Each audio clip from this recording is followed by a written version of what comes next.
I mean, well, being able to produce force concentrically is one thing, but most of the issues, especially around knees and ACLs and things like that, it's force absorption is really the critical factor. I did a study when I was at Beth Israel Medical Center. We were looking at functional performance post ACL reconstruction and rehabilitation. And we developed a model that compared force production to force absorption.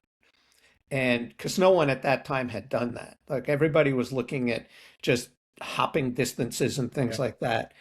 And first, they were full of compensatory activity. All of those models allowed the subject to compensate, which didn't really help us understand what was going on.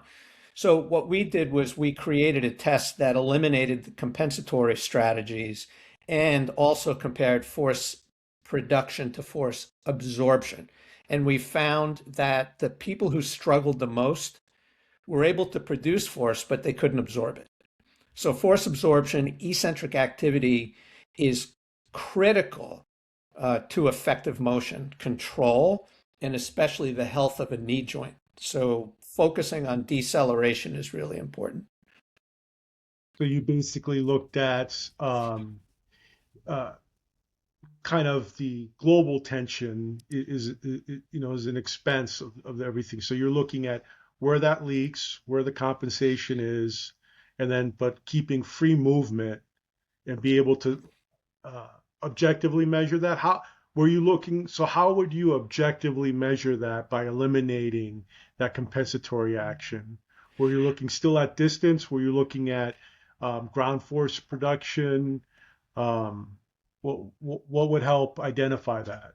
So it was a distance test.